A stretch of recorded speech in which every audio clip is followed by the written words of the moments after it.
Hey guys, Coach Ben here, bigbenchas.com. Today I'm going to show you how to train your back if you want a big bench press.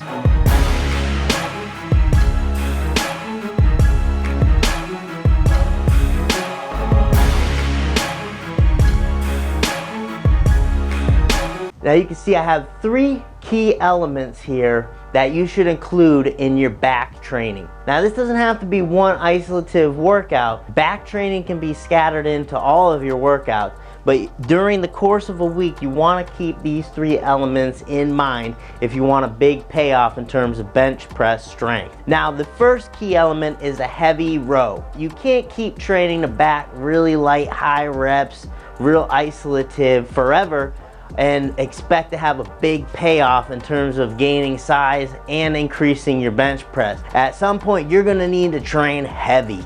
Alright, and there's no better way to train heavy than on a big row variation.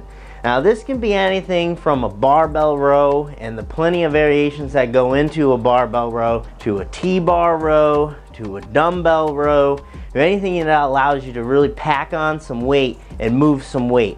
Now I would keep this training from anywhere from 3 to 6 reps and continue to try to incrementally build upon the weight on the bar. That's going to be key staple for your back training. You gotta train heavy. Number 2, full scapular range of motion. Now this is best done with more of an isolative movement, something that you would expect to do about 8 to 12 times in that hypertrophy range. I'm talking about an elbow out dumbbell row, even a regular dumbbell row, any type of a pull down, cable row, things like that. Things you're probably going to target for a little bit higher reps. Now why scapular full range of motion here is going to be key. That means full extension and full retraction, is because that's a key element in the bench press. Alright, not only do we want to lock our scaps down like this and maintain it, but we need to be able to protract our scaps too. The bench press puts us into this position where we always train retracted. A lot of our big heavy row movements, right, we stay retracted, but we also want to train that full protraction as well. That's going to strengthen our upper back an incredible amount, but is more importantly going to keep us healthy in the long term. You don't want to get yourself stuck in this position all the time, right? Because if your shoulders get out rounded forward, then it's going to set you up for potential injury. We always want to train so that we are moving as the body is meant to move and not just locking ourselves into one position. So having full scapular range of motion is going to be key in your back training, especially if you want to maintain a healthy shoulder joint over a long period of time. Number 3, last but not least, iso holds. I can't even stress how important this can be for your bench press. When we're bench pressing, right, we are not actively creating range of motion with our back. Right, we are holding our back in place statically. We are trying to hold and maintain scapular retraction. We're loading the lats in a static position.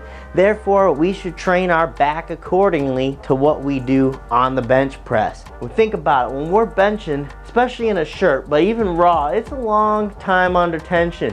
We're talking about anywhere from 5 to even 15 seconds. We could be holding that bar in our hands, completing the bench press. We need to be able to train our back to handle that type of weight and stay in a good position for that amount of time.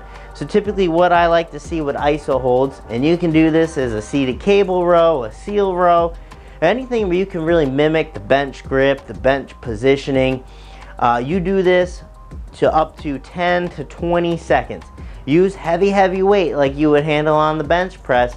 You don't have to hold it for a huge amount of time. We're not trying to train endurance necessarily. What we're trying to do is maintain back tightness, back positioning for the amount of time relative to what we'd experience in the bench press with heavy weight. So there you have it, guys. 3 things that should be a staple in your back training. If you have these 3 elements, I guarantee you're going to be on the path of success for growing a bigger back, a stronger back, and having the back strength that's going to pay off big time when you go to bench press. Coach Ben here. And you know where to meet me.